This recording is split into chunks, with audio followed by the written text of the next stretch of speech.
Childhood, is it the same for all of us or not?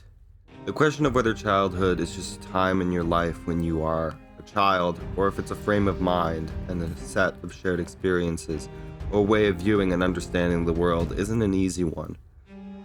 The idea of depicting childhood is therefore extremely difficult. Everyone's childhood is different, and if we choose the latter definition, some people might not have one at all. What does it mean to have your child ruined, or to miss your childhood? These questions deal with the very nature of what childhood is, so visually representing it can be both extremely easy and extremely difficult. Children have a much bigger imagination, so some films show things with a greater sense of wonder while others can be more realistic. Looking back at the vast quantity of films with younger perspective characters, it's clear that the best childhood pictures are those that have found ways to harness both methods, while in some way reflecting its familiarity and, simultaneously, its otherness. The presence of a child often allows filmmakers to depart from conventional modes of storytelling and to explore the world from a more subjective reality. These factors make every movie about childhood different, but there are some common themes and events that these films tackle. But how do they do it? What common threads can we find? How can you film the world through the eyes of a child?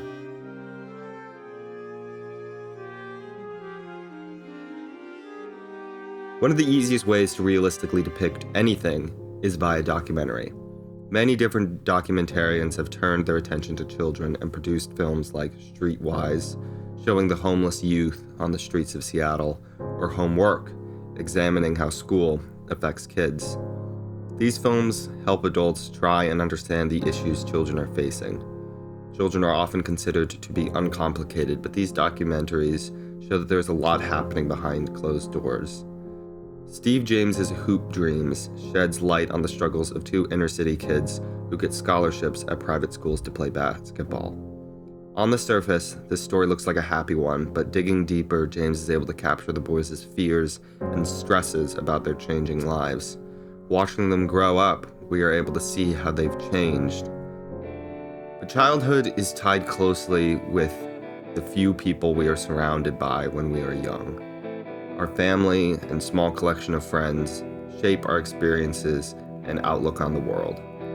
Sometimes this is created through a big life-changing event like in Moonrise Kingdom, Bones and All, Waves, Boy, Luca, and Paper Moon. All of these films deal with friendship, the budding love between a father and daughter, two misunderstood kids falling in love, or two friends enjoying the Italian coast. Bones and All and Waves show connection despite tragedy. In Waves, the connection becomes because of the tragedy, whereas Bones and All, the connection is the cause of the tragedy. There's often a sense of loss at the end of these films, especially when they are about friendship. Early friendships are powerful, but they don't usually last. But they sometimes do. Booksmart in Your Name shows young friendships that withstand the test of time, while Magia, When the Promised Flower Blooms, and The Fantastic Mr. Fox shows that family sticks together even when it's hard. In some of these films, the child characters struggle to understand the internal problems of the story. Ash is caught up in his own problems and isn't mature enough to see his dad fall into a midlife crisis. Boy can't recognize that Alan might not be the best role model, and Ariel doesn't understand how much his mother has sacrificed for him. This innocence is a key element of many childhoods. Only when we grow more mature are we able to see that our parents and other adults are people just like us. This is perhaps never better expressed than in 2022's Aftersun, but more on that later. Even though our young characters struggle, be it with each other or with adults, they often come out on the other side. Strong relationships and love are the core of movies about childhood. This type of resilience is never seen in easy times. It takes hardship to prove the strength of a bond.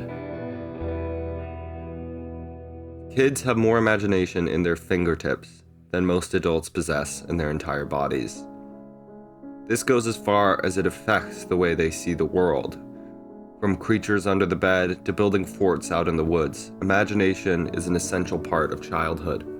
Pan's Labyrinth, Song of the Sea, and The Secret of Kells take this imagination and turn it into straight-up magic. Magic and fantasy are often much easier to understand than reality. Reality doesn't react to your emotions, and the laws of the universe don't really care how you feel. Children can't do really anything but feel, so magic is much easier to grasp. Pan's Labyrinth offers an escape where it seems impossible. Ophelia is able to distract herself in a magical world rather than face her brutal father and the war that surrounds them. The Florida Project also does this, but in a much more grounded way, best symbolized in the final scene, where the two main characters literally escape to Disneyland. Song of the Sea uses magic to help a family connect and deal with a great loss, and The Secret of Kells connects magic to the main character's passion. Even as an adult, art can still feel magical, and when you're a young artist, it's almost impossible to disconnect the two. Akin to art, stories are also places of magic for young children. The Fall shows that to children, stories are anything but fiction. As Roy's stories fall deeper and deeper into despair, Alexandria weeps next to him, and soon he starts crying as well. Alexandria doesn't understand how this fantastical tale is a reflection of Roy's own depression, but they are both affected by this story. But sometimes it doesn't take a story. Sometimes the very world itself is imagination. Boy in the World is about a boy traveling into the city to find his father. The entire story is presented from a subjective point of view. In the wild creatures and places our character visits, we can piece together what he's actually seeing. A long metal worm is actually a train, and bright, colorful bubbles are music. It's one of the rare stories where everything is altered almost beyond recognition, and shows how powerful a child's imagination can be. Films about childhood don't have to take place in the center of the experience. Many take place at the end. This is where the coming-of-age genre appears. Hundreds of films try to capture what it's like to grow up. Some do this subtly, trying to mimic the almost imperceptible but meaningful changes that transform us into our new selves. These are films that end with internal changes rather than external. Whisper of the Heart sees the discovery of a new passion and the hope for a future. Eighth Grade reflects more on the uncomfortable road ahead, but both end with their characters looking into the future and wondering what comes next. Seiji and Suzuki are excited with what is coming next in their lives, and Kayla knows the future is going to be tough, but she's ready to face it as herself. But some coming-of-age movies feature a more shocking event that forces its characters to change. These range from the quiet and heartbreaking like Call Me By Your Name and Close, to the more extreme like Marie Antoinette and City of God. The protagonists in these stories have to change quickly or be overwhelmed by their shifting circumstances. Persepolis manages to capture both of these approaches by showing the slow change of its main character due to the large events happening around her. It traces an entire life spent in a state of coming of age. Arjen has never had a time to settle. She is surrounded by new influences at every turn, and only by the end of the film is she able to somewhat understand herself.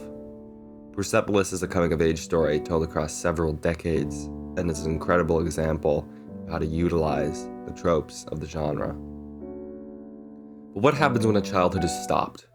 Rather than a natural movement toward maturity, the events that face our characters can sometimes be so extreme and so world-shattering that they force childhood to halt.